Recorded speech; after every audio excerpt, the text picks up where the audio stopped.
Okay, the Chapter 11 review, the solutions are out there online, but there is no video until now, so I am going to record this video and hope that it will help. In the Chapter 11, this entire chapter dealt with quadratics. The first focus was on solving quadratic equations.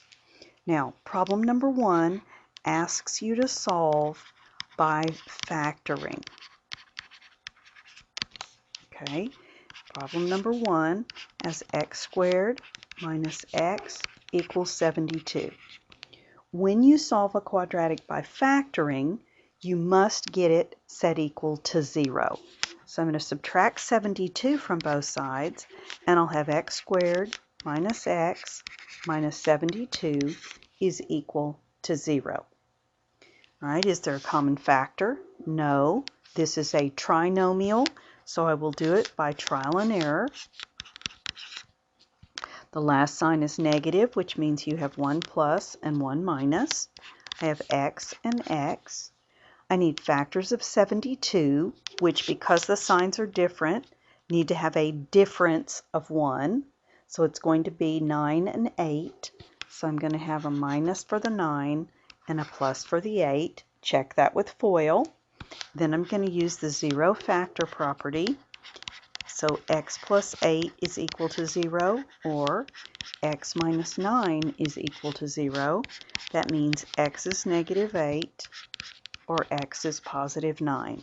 Those are my two answers for the quadratic equation, and it was solved by using factoring. All right, number 2.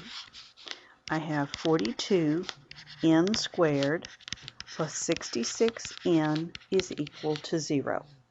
Once again, I'm supposed to solve this quadratic equation by factoring.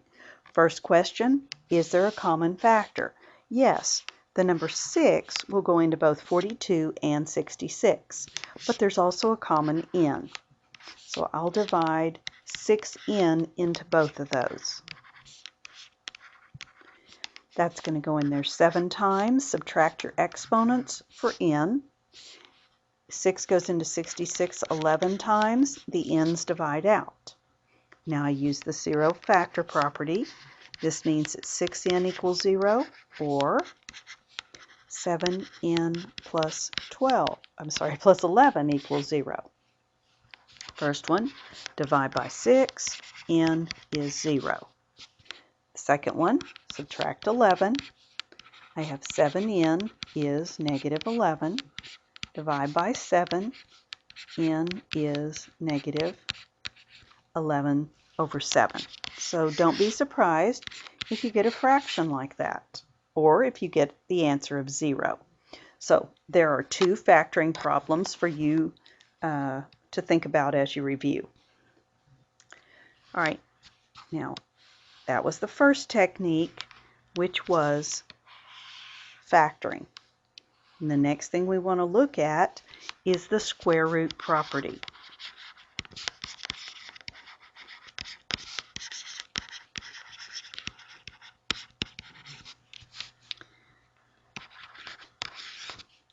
When I'm asked to use the square root property, I hope that the problem will be of the form something squared is equal to a constant number.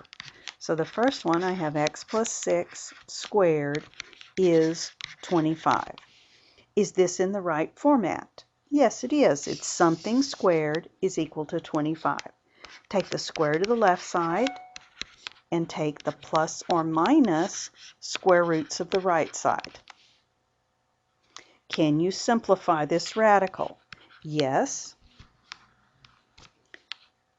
Plus or minus square root of 25 is equal to plus or minus rational number 5. So x plus 6 is equal to plus or minus 5. Subtract 6. X is equal to negative 6 plus or minus 5. Because those are both rational, I can go ahead and get my 2 answers. I have negative 6 plus 5 and I have negative 6 minus 5, but I can calculate those. This one's going to be negative 1, and this one's going to be negative 11. Two answers, and there they are, both rational. Number 4 is also the square root property. It's x squared is equal to negative 49. Is this ready for the square root property? Yes, it's something squared is equal to a constant number. Take the square root of the left side for x. Take the plus or minus square roots of negative 49. Can that be simplified? The answer is yes. Plus or minus square root of negative 49 is plus or minus 7i. So back to the problem, x is plus or minus 7i. And you're done. If this were a My Math Lab question, you would have to answer it 7i, comma, negative 7i. But it's fine on a written test to put it in this format. Numbers 5 and 6, let me back up. So far we've looked at two of our methods. We have factoring and we have the square root property. After we studied the square root property, we are ready to complete the square. Completing the square.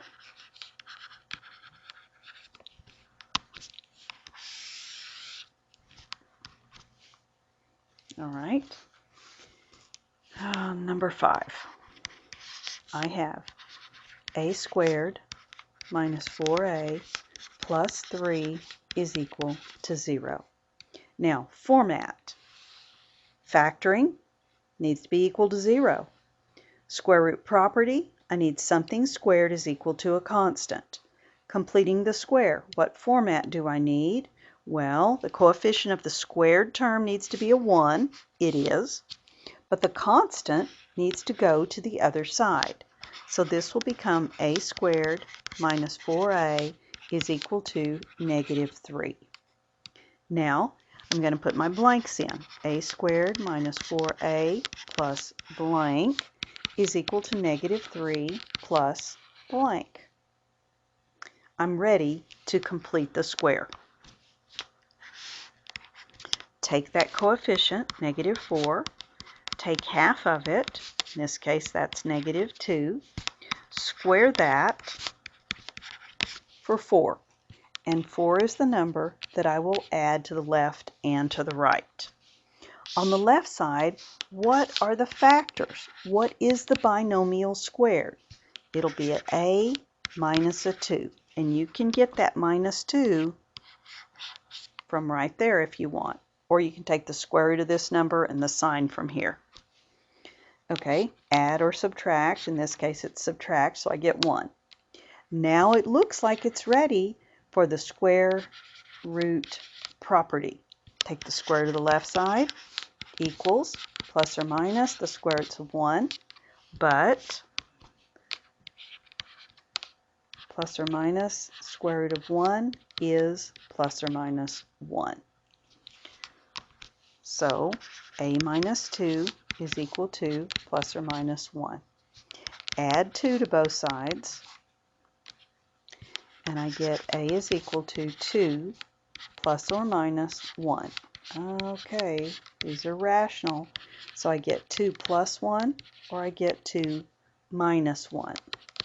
That gives me 3 as one answer, and that gives me 1 as another answer. So I complete the square, rewrite it as a binomial squared, use the square root property. That's number 5. Number 6.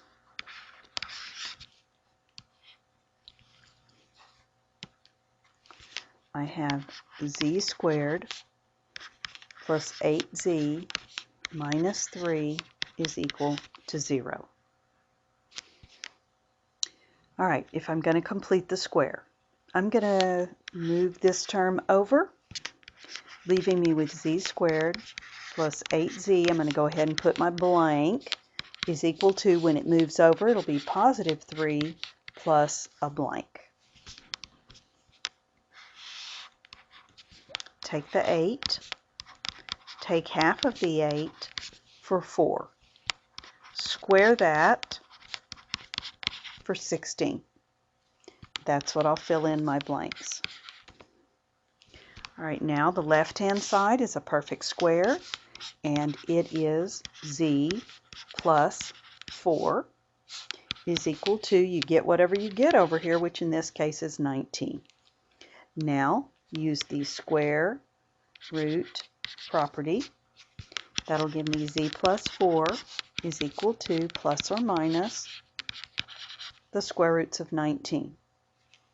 Subtract 4 from both sides, and I get z is equal to negative 4 plus or minus the square roots of 19.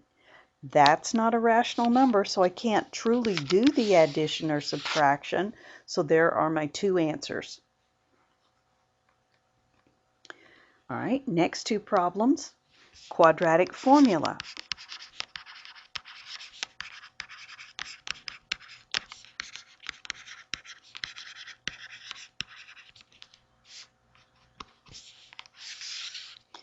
This is the last method that we use for solving quadratic equations.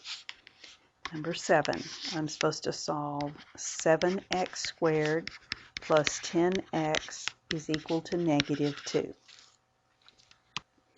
Now the format that you need for the quadratic formula is the same as what you needed for factoring. You need it equal to 0. So you would rewrite this as 7x squared plus 10x plus 2 equals 0. And I hope you can see that A is 7, B is 10, and C is 2. Now I'm going to write the quadratic formula. X is equal to negative b plus or minus the square root of b squared minus 4ac all over 2a. Negative b means negative 10 plus or minus the square root of 10 squared minus 4 times a, which is 7, times c, which is 2, all over 2 times 7. Something you want to pay close attention to is right here. This is negative b, so it is the opposite of whatever the sign is that you see right here. So watch out for that. So x is equal to negative 10 plus or minus the square root of, this will be 100 minus 4 times 7 is 28, times 2 is 56, and it's all over 14. So x is equal to negative 10 plus or minus the square root of, that should give me 44, all over 14. So x is equal to, all right, I need to go off to the side. Can I simplify the square root of 44? Well, that's the square root of 4 times the square root of 11, which is 2, times the square root of 11. So that's going to be negative 10 plus or minus 2 times the square root of 11 over 14. Now, although I would give you credit for this answer, it needs to be reduced to lowest terms.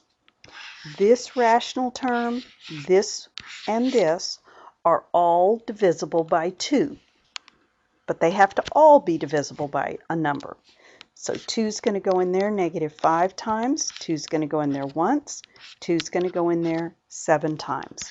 My answer is negative 5 plus or minus implied 1 times the square root of 11 all over 7. Those are my two answers using the quadratic formula. All right, one more with the quadratic formula. Number 8. I need to solve x squared plus x plus 4 equals 0. All right, this is already in the right format. A is 1, B is 1, C is 4. Quadratic formula. X is equal to negative b plus or minus the square root of b squared minus 4ac all over 2a. So x is equal to negative 1 plus or minus the square root of 1 squared minus 4 times 1 times 4 all over 2 times 1. X is equal to negative 1 plus or minus the square root of 1 squared is 1 minus 4 times 1 times 4 gives me 16 over 2. X is equal to negative 1 plus or minus the square root of negative 15 over 2. All right. Can we simplify this? Yes, a little bit. The square root of negative 15 is the square root of negative 1 times the square root of 15, or I times the square root of 15. So you're getting an imaginary part. So x is equal to negative 1 plus or minus I times the square root of 15 all over 2. And I am done solving quadratic equations. Now, there possibly questions on the test that you didn't have any math lab for, but I'm going to go over right now. Not difficult, but you might see them in a college algebra class. So I'm going to consider this your lesson. I want to talk about the discriminant. To discriminate is to categorize based on some characteristics. Discrimination is not always bad, although in our political system, in our social system, sometimes discrimination has been considered bad. But in mathematics, it's not a bad thing. It is to categorize based on certain characteristics. We're going to discriminate based on a number. Okay, the number we're going to have is called the discriminant. I'm going to call it letter D.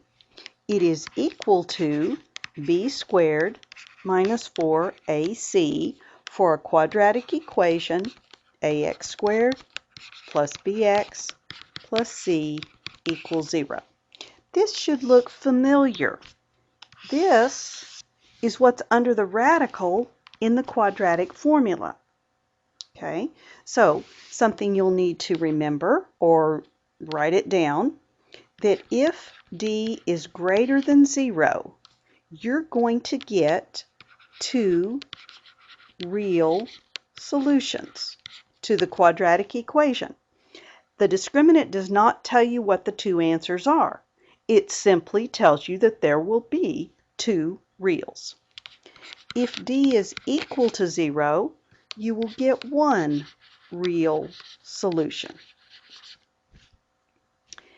If d is a negative number, if it's less than 0, you will get 2 complex solutions, and they will not be real. So in other words, they'll have imaginary parts. So if this value, the radicand, is positive, you're going to get 2 answers. If it is 0, then you will not have anything to add plus or minus on, so you just get 1. And if it's negative, then you would be taking the square root of a negative number, so you would get 2 complex. All right, so all this does is tell you the number and nature of the solutions. It does not tell you what they are. It tells you how many, what kind. So let's practice using it. Number 9. I have I don't have the problem written down. Yes, I do. Okay. I have s squared minus 8s plus 7 equals 0. And it says to use the discriminant to determine, the nature and the number of solutions. Okay, in this problem, A is 1, B is negative 8, and C is 7. The discriminant is b squared minus 4ac. So it is negative 8 squared minus 4 times 1 times 7, which is 64 minus 28. So when I subtract, I get D is 36. Therefore, the answer to the question, how many solutions will I get? I will get 2. Since this is a positive number, look back up here, when D is greater than 0, I get 2 reals. 2 real solutions. I don't know what they are, but I do know there are 2 real ones. Number 10. I have negative 7 minus 3a squared is equal to 7a minus 15. All right, this is not in the right format. I need to get it set equal to 0. Since I want the a squared term to be positive, I'm going to add 3a squared to both sides. And I'm going to go ahead and add 7 at the same time. That's going to give me 0 is equal to 3a squared plus 7a, and then I'm going to subtract and get negative 8. So a is 3, b is 7, c is negative 8. The formula for the discriminant, d is equal to b squared minus 4ac. So it is 7 squared minus 4 times 3 times negative 8. Let's be careful with our signs. This is 49. Negative 4 times 3 is negative 12. Times negative 8 is plus 96. That gives me 145. Therefore, because that's a positive number, I'm going to get 2 real solutions. Just remember, if you get D as 0, your answer is 1 real solution. If D is a negative answer, too complex, not real. So that's the discriminant. It is sometimes helpful, perhaps in computer programming, that you do a little check in your program. If you are dealing with quadratics, it might branch off to different parts of the program depending on which of these categories. So it turns out to be almost what's called an if-then statement, where it checks to see, is the discriminant this, or is it this, or is it this? And it goes to a different part of the program depending on what the answer is. All right, conclusion of the problem, of the review or the test, has to do with quadratic functions. Okay, now on both of these, I'm going to ask you for the vertex. You can find other things, but if you know the vertex, that's enough. Number 11, you have f of x is equal to x minus 4 quantity squared minus 16. All I really care about is the vertex. There's also the direction of opening and the axis of symmetry. Vertex is what I'm going to focus on. All right, this is what's called standard form. And in standard form, I take the opposite of this for h, so I will get 4, but I take the same number I see here for k, so it's negative 16.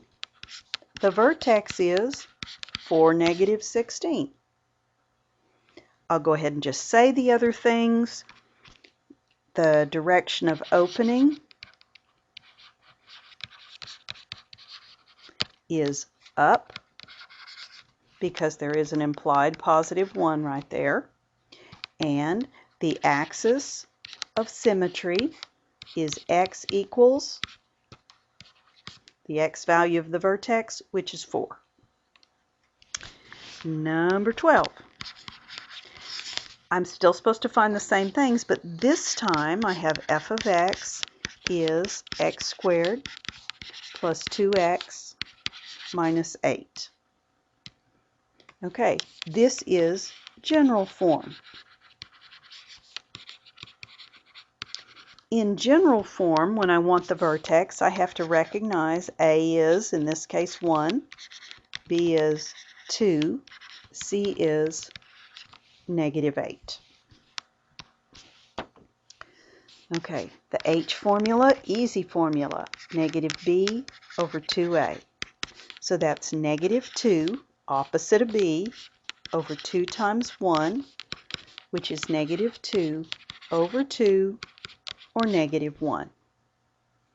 The K, we can get one of two ways. We can use a formula, or we can plug in the H into the original function. Let's try it that way. It's going to be f of negative 1. So it's going to be negative 1 squared plus 2 times negative 1 minus 8. That gives me 1 minus 2 minus 8, which is negative 9. This vertex is the point negative 1, negative 9. It's going to, if I ask the other questions, it will open upward because the A value is 1, and the axis of symmetry is x equals negative 1. So I hope that this 27-minute video has helped you in reviewing for the test on quadratics. Good luck.